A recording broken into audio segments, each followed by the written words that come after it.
આપ સૌની મારા સાદર પ્રણામ. આપ સૌનું આપણી આ ચેનલમાં હાર્દિક સ્વાગત છે. આજનો દિવસ છે શ્રાવણ વદ અમાસ. આ અમાસને કુશગ્રાહી અમાસ, દર્શ અમાસ અને પિઠોરી અમાસ પણ કહે છે. શ્રાવણ વદ અમાસ 14 સપ્ટેમ્બર ગુરુવારે સવારે 4:51 શરૂ થઈને 15મી સપ્ટેમ્બર શુક્રવાર સવારે 7:10 આસપાસ પૂર્ણ થાય છે. કેલેન્ડર અને પંચાંગમાં પણ 2 દિવસની અમાસ દર્શાવેલી છે, ગુરુવાર અને શુક્રવાર. આજે આપણે શિવ મહાપુરાણ ભાગ 7 વાયવ્ય સંહિતા પૂર્વાર્ધ અને ઉત્તરાર્ધ એની અંદર વિદ્યા વિસ્તાર કથન, સર્વશ્રેષ્ઠ પરમાત્મા, શિવ તત્વજ્ઞાનનું વિવેચન, સૃષ્ટિ વિવેચન, બ્રહ્મા વિષ્ણુ અને રુદ્ર, શિવ અને પાર્વતી વચ્ચેનો ખટરાગ, શ્રેષ્ઠ અનુષ્ઠાન અને શિવ તત્વ વિશે વિવેચનની વાત કરીશું. શ્રી ગણેશાય નમઃ. શ્રી શિવાય નમસ્તુભ્યમ. સૌપ્રથમ વિદ્યા વિસ્તાર કથન વિશે જાણીશું. નૈમિષારણ્યમાં સક્ષમ વ્રતધારી મુનિઓએ મહાન યજ્ઞ આરંભ્યો હતો. ત્યાં સૂતનું આગમન થતાં તેમને મુનિઓએ પોતાનું કલ્યાણ કરવા વિનંતી કરી. ત્યારે સૂતે કહ્યું, હું તમને ઋષિઓમાં પૂજાયેલ પુરાણ કહીશ. અગાઉ તે વાયુએ કહેલ છે, જે શિવતત્વનો સાગર હોવા ઉપરાંત ભોગ અને મોક્ષ આપનારું છે. પ્રથમ પુરાણોની ઉત્પત્તિ વિશે કહું છું. 4 વેદો અને તેના 6 અંગો, મીમાંસા, ન્યાય વિસ્તાર, પુરાણ તથા ધર્મશાસ્ત્રો, આ 14 વિદ્યાઓ છે. આ ઉપરાંત આયુર્વેદ, ધનુર્વેદ, ગંધર્વવેદ અને અર્થશાસ્ત્ર એ બીજી 4 વિદ્યાઓ મળીને એકંદરે 18 વિદ્યા છે. આ વિદ્યાઓના સર્જક ત્રિકાળદર્શી ભગવાન શૂલપાણી શિવ છે. શિવને સૃષ્ટિ રચવાની ઈચ્છા થતાં પ્રથમ પોતાના પુત્ર બ્રહ્માને સર્જ્યા, જે જગતનું ઉત્પત્તિ સ્થાન છે. શિવે આ બધી વિદ્યાઓ પ્રથમ બ્રહ્માને સૃષ્ટિની રચના કરવા આપી હતી. પછી સૃષ્ટિના રક્ષણ માટે વિષ્ણુને રક્ષા સહિત વિદ્યાઓ આપી હતી. આ વિષ્ણુ તે શિવના વચેટ પુત્ર છે, જે બ્રહ્માનું પણ રક્ષણ કરે છે. વિદ્યા વડે બ્રહ્માએ વિસ્તાર કરવા માંડ્યો. પછી શાસ્ત્રો રચવા માંડ્યા. પ્રથમ પુરાણ રચ્યું અને વેદોનો પ્રાદુર્ભાવ થયો. પછી અન્ય શાસ્ત્રો રચાયા. દ્વાપર યુગમાં સત્યવતીના ગર્ભથી શ્રી હરિ પ્રગટ્યા. તે કૃષ્ણ દ્વૈપાયન તરીકે ઓળખાયા. એમણે વેદોને સંક્ષિપ્ત કરી તેના 4 ભાગ કર્યા. તેથી તેઓ વેદવ્યાસ તરીકે જાણીતા બન્યા. એમણે પુરાણોને સંક્ષિપ્ત કરી 4 લાખ શ્લોકોમાં સમાવ્યા. આજે પણ દેવલોકમાં પુરાણોનો વિસ્તાર 100 કરોડ શ્લોકોમાં છે. જ્ઞાની બ્રાહ્મણ 4 વેદોને જાણતો હોય તો પણ જો પુરાણને જાણતો ન હોય તો તે ઉત્તમ વિદ્વાન બની શકતો નથી. પુરાણોના 5 લક્ષણો છે: સર્ગ, પ્રતિસર્ગ, વંશ, મન્વંતરો અને વંશાનુચરિત, જેની રચના બ્રહ્માજીએ કરી છે. પુરાણોની સંખ્યા 18ની છે. તે પૈકી ચોથું શિવપુરાણ સર્વ મનોરથનું સાધક છે.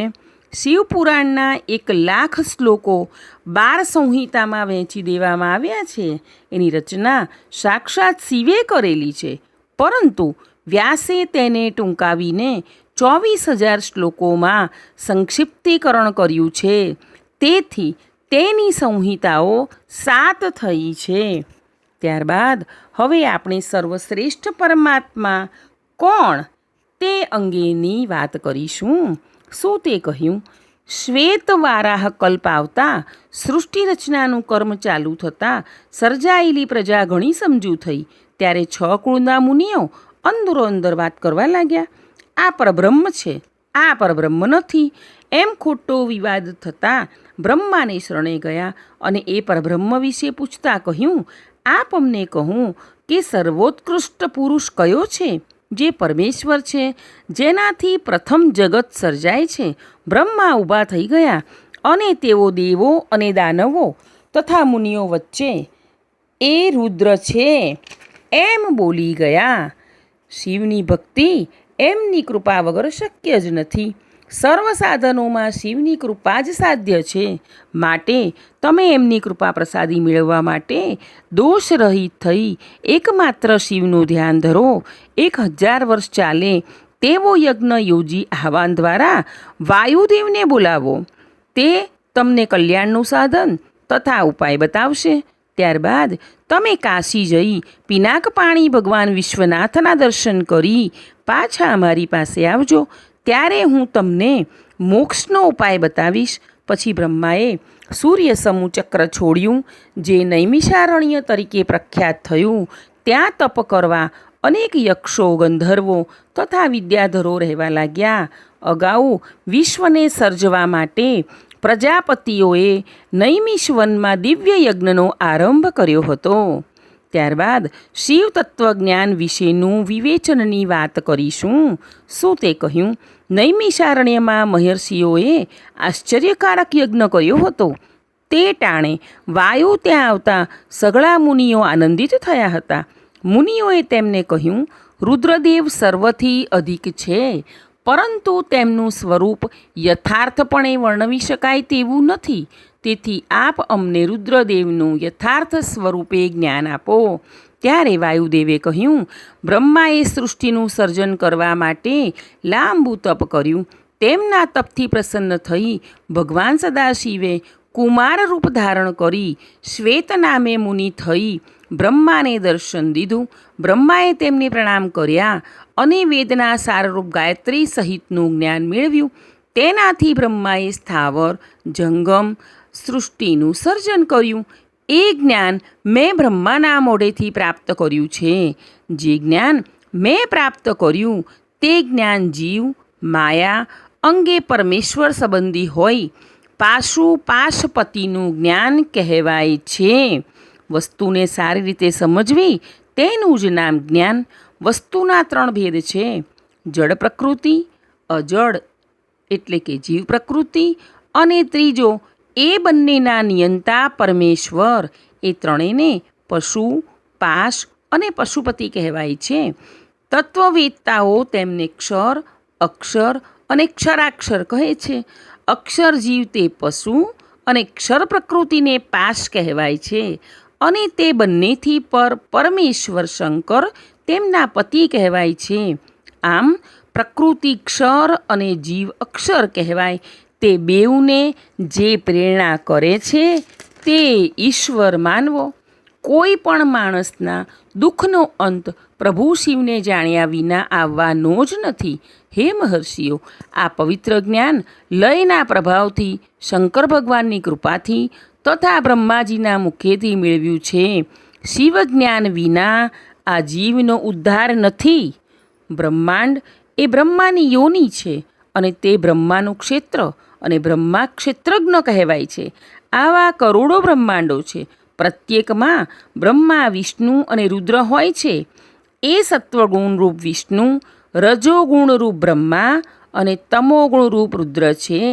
આગ વિકાર પુરુષ રૂપે 3 રૂપે થાય એટલે ત્રિગુણાત્મક કહેવાય.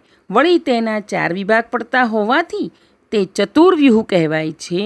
સર્વથી આદિ હોવાથી આદિદેવ કહેવાય છે. કોઈથી તેમનો જન્મ થતો નથી, માટે તેઓ અજન્મા છે. સર્વનું પાલન કરે છે, માટે પ્રજાપતિ કહેવાય છે. તે વિકાર પુરુષમાં સર્વ જગત, નક્ષત્રો, ગ્રહો, વાયુ, સૂર્ય અને ચંદ્ર સમાયેલા છે. હવે આપણે સૃષ્ટિ વિવેચન અંગે વાત કરીશું. કાળની ગણતરીમાં બ્રહ્માના આયુષ્યનો જે અર્ધકાળ છે તેને પરાર્ધકાળ કહ્યો છે. તેમનો બીજો પરાર્ધકાળ પૂરો થાય ત્યારે સૃષ્ટિનો સંહાર થાય છે. પ્રથમ અવતારેલા બ્રહ્માના પ્રત્યેક દિનમાં 14 મનુઓ થાય છે. હાલમાં જે કલ્પ ચાલે છે તે વારાહ નામે કલ્પ છે. તેમાં પણ 14 મનુઓ થયા છે. હાલમાં 7મો વૈવસ્વત મનુ ચાલે છે. પહેલો કલ્પ બદલાતા પ્રલય થાય છે. એક સમયે સદાશિવની યોગમય નિદ્રાનો આશ્રય કરીને નારાયણ જળમાં સૂતા હતા. સૃષ્ટિનો રચનાકાળ આવી પહોંચતા જાગૃત બનેલા નારાયણે ભગવતી ભૂમિ જોઈ નહીં. તેથી તેમણે મહાદેવનું સ્મરણ કર્યું. તેમણે જાણ્યું કે પૃથ્વી રસાતળ થઈ રહી છે. તેથી તેમણે વરાહનું રૂપ ધારણ કરી પાણીમાં ડૂબતી પૃથ્વીને શોધી કાઢી બરાબર ગોઠવી દીધી. બ્રહ્મા જ્યારે સૃષ્ટિનું સર્જન કરવાનો વિચાર કરતા હતા ત્યારે તેમની સમક્ષ મોહમયી પ્રથમ સૃષ્ટિ ઉત્પન્ન થતાં અંધારું પથરાઈ ગયું. તેથી બ્રહ્મા ઉદાસ થઈ બીજી તિર્યંક સ્ત્રોતસ નામની સૃષ્ટિ ઉત્પન્ન થઈ. તેમાં પશુ પક્ષીઓ થયા. તેઓ અજ્ઞાની હોવાથી બ્રહ્માએ ઉર્ધ્વ સ્ત્રોતસ નામની ત્રીજી સૃષ્ટિ રચી. તેમાં દેવો હતા. બ્રહ્માએ ચોથી સૃષ્ટિ રચી. તેમાં અર્વાક સ્ત્રોતસ એટલે નીચે ગતિ કરનાર પુરુષોની સૃષ્ટિ માનવ સૃષ્ટિ ઉત્પન્ન થઈ. તેમનામાં રજસ અને તમસની અધિકતાને કારણે બ્રહ્માએ પાંચમી સૃષ્ટિ રચવાનો વિચાર કર્યો. તેમણે પોતાના જેવા માનસપુત્રો સર્જ્યા. તેઓ સઘળા યોગી અને વિતરાગ થયા. તેથી તેમણે સૃષ્ટિની રચના કરવાનો વિચાર કર્યો નહીં. બ્રહ્માએ સૃષ્ટિને વધારવા માટે તપ આદર્યું. લાંબે ગાળે ક્રોધ ઉદ્ભવતા તેમની આંખમાંથી આંસુ ટપક્યા. તેમાંથી ભૂતડા તથા પિશાચો થતાં બ્રહ્મા બેહોશ બન્યા. તે વખતે તેમના મુખમાંથી રુદ્ર પ્રગટ થયા અને તેમણે બ્રહ્માને અગાઉની જેમ સૃષ્ટિ રચવા સક્ષમ કર્યો. 6 વિદ્વાનોના મતે બ્રહ્માનું મસ્તક એ સ્વર્ગલોક, આકાશ તેની નાભી, નેત્રો એ સૂર્ય અને ચંદ્ર તથા કાન એ દિશાઓ છે. પૃથ્વી પગરૂપ છે. ત્યારબાદ હવે આપણે બ્રહ્મા, વિષ્ણુ અને રુદ્ર વિશે જાણીશું. અગાઉ કોઈ કાળમાં રુદ્રે તપ થકી બ્રહ્મા અને વિષ્ણુને ઉત્પન્ન કર્યા. તો અન્ય કાળમાં બ્રહ્માએ વિષ્ણુ તેમજ રુદ્રને, તો બીજા કલ્પમાં વિષ્ણુએ તપથી સમર્થ બની બ્રહ્મા અને રુદ્રને ઉત્પન્ન કર્યા હતા. આમ જે તે કલ્પમાં બ્રહ્મા, વિષ્ણુ અને રુદ્રનો પ્રભાવ પ્રધાનપણે રહેલો હોય છે. ત્યારબાદ હવે આપણે સદાશિવ અને પાર્વતી વચ્ચેનો ખટરાગ જોઈશું. એક સમયે શિવ પાર્વતી એકાંતમાં બેઠા હતા. ત્યારે શિવજીએ પાર્વતીની નિંદા કરતા હોય તેમ કહ્યું, તમે કાળા છો. પાર્વતી ક્રોધે ભરાયા છતાં હસતા હસતા બોલ્યા, હે પ્રભુ, આપને મારામાં હવે પ્રીતિ નથી. તેથી જ તમે આમ બોલો છો. તમારા માટે પત્ની એ પ્રીતિનું સાધન નથી. હવે હું બીજો વર્ણ ધારણ કરવા માટે તપ કરવા જઈશ. શિવજી દેવીને સમજાવવા લાગ્યા, પ્રિયે, મેં તો માત્ર આનંદ વિનોદ માટે જ આમ કહ્યું હતું.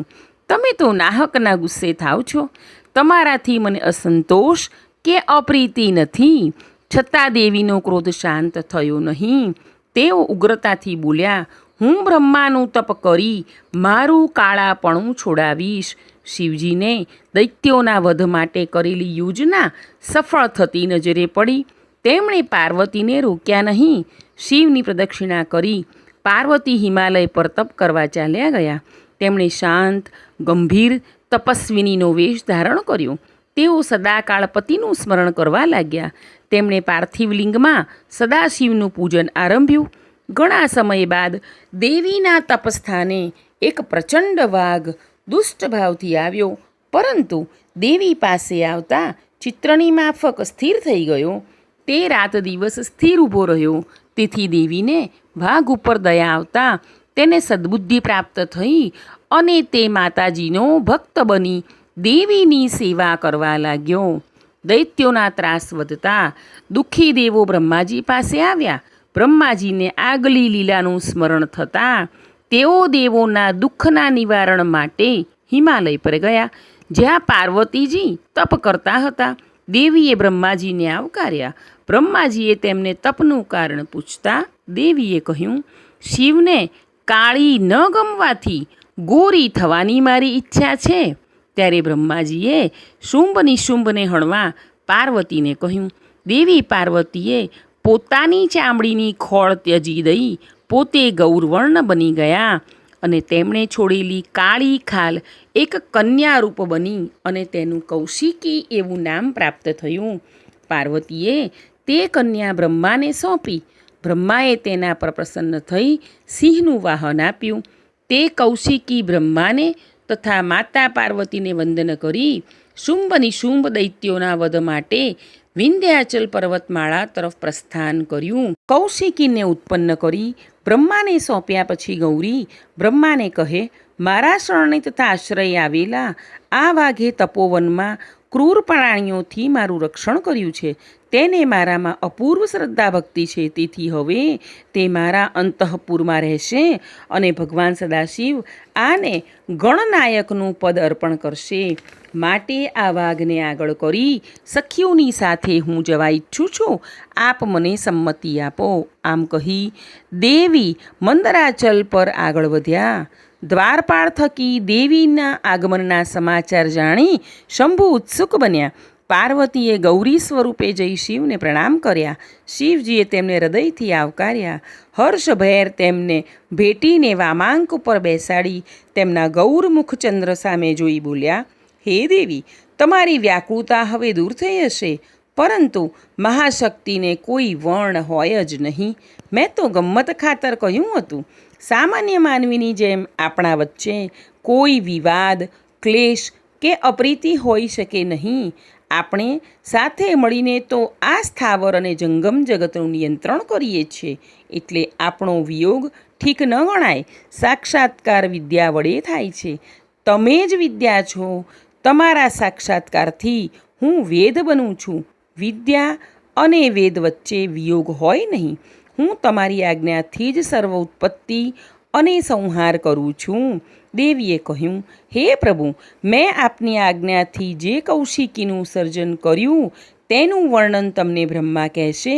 પછી દેવીએ સખીને મોકલીને વાઘને બોલાવ્યા. દેવીએ સઘળી વિગત દેવને જણાવી. શિવજીએ તેને દ્વારનો રક્ષક બનાવ્યો અને તેને સોમનંદી નામ આપ્યું. હવે આપણે શ્રેષ્ઠ અનુષ્ઠાન અંગેની વાત કરીશું. શિવનું અનુષ્ઠાન કરવાથી સદાશિવ પ્રત્યક્ષ જણાય છે. તેના 5 અંગો છે: ક્રિયા, તપ, જપ, ધ્યાન અને જ્ઞાન.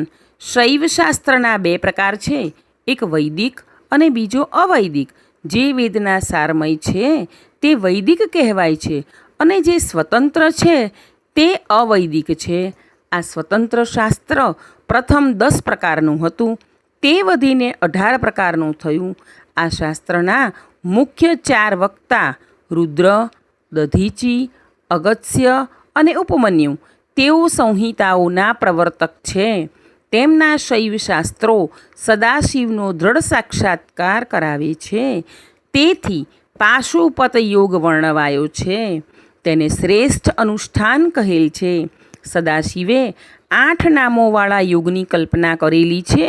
શિવ, મહેશ્વર, રુદ્ર, વિષ્ણુ, પિતામહ, સંસાર, વૈદ્ય, સર્વજ્ઞ અને પરમેશ્વર તે બધા શિવનું પ્રતિપાદન કરે છે. સાધકે ગુરુ પાસેથી આ 8 તત્વ સમજી પછી તેનો શુદ્ધ ભાવે જપ કરવો. 8 નામો વડે પુષ્પથી શિવને ભજ્યા પછી નાભીમાં 8 આહુતિઓ હોમી પૂર્ણાહુતિ કરવી. આ અનુષ્ઠાન પંડિતો વિદ્વાનોના માર્ગદર્શન મુજબ કરવાથી ભક્ત સંસાર બંધનથી મુક્ત થાય છે. ત્યારબાદ અંતે આપણે શિવ તત્વ વિશેનું વિવેચન એની વાત કરીશું.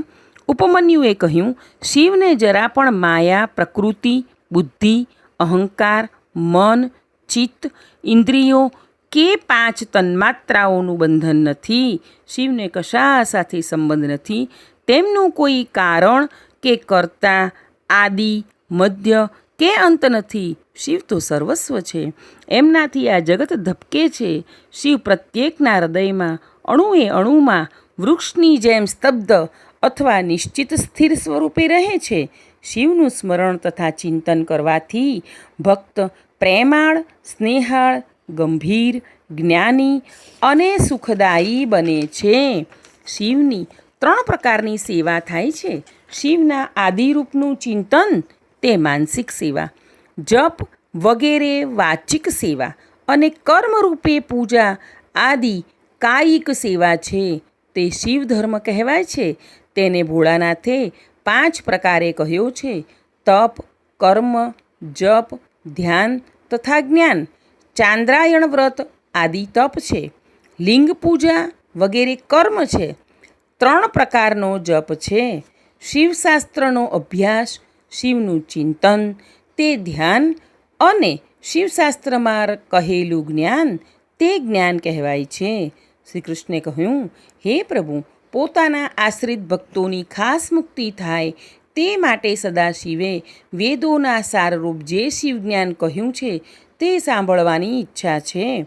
ઉપમન્યુએ કહ્યું, જ્યારે પરમ પ્રભુએ સૃષ્ટિ રચવાની ઈચ્છા કરતા દેવોમાં પ્રથમ બ્રહ્માને ઉત્પન્ન કર્યા.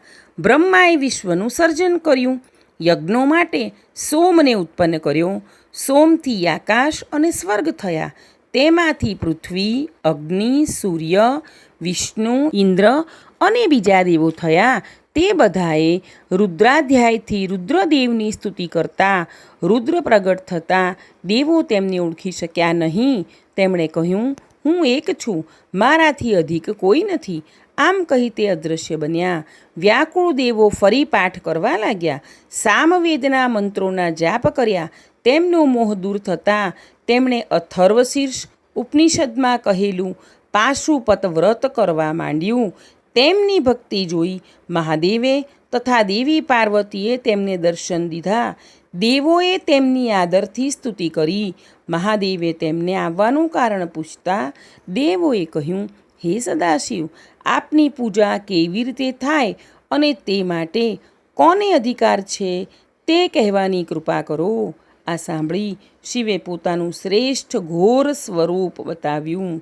8 ભુજાવાળું, 4 મુખવાળું અર્ધનારી સ્વરૂપ જોઈ દેવો તો દંગ જ બની ગયા.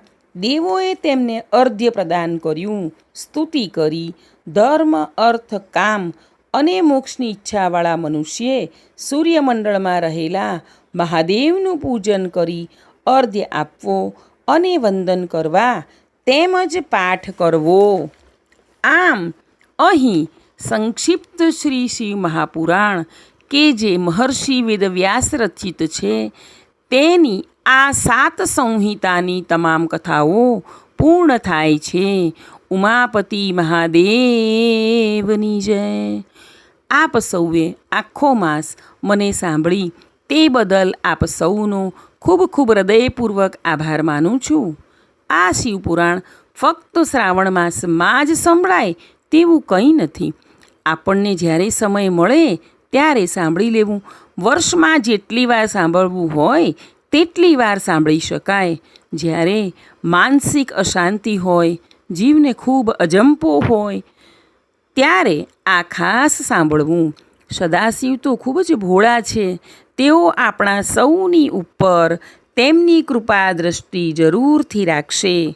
મારા આગળના વિડીયો જોવા માટે આપણી આ ચેનલને લાઈક, શેર અને સબસ્ક્રાઈબ કરો. આપ સૌ હંમેશા ખુશ રહો તેવી પ્રભુ પાસે પ્રાર્થના.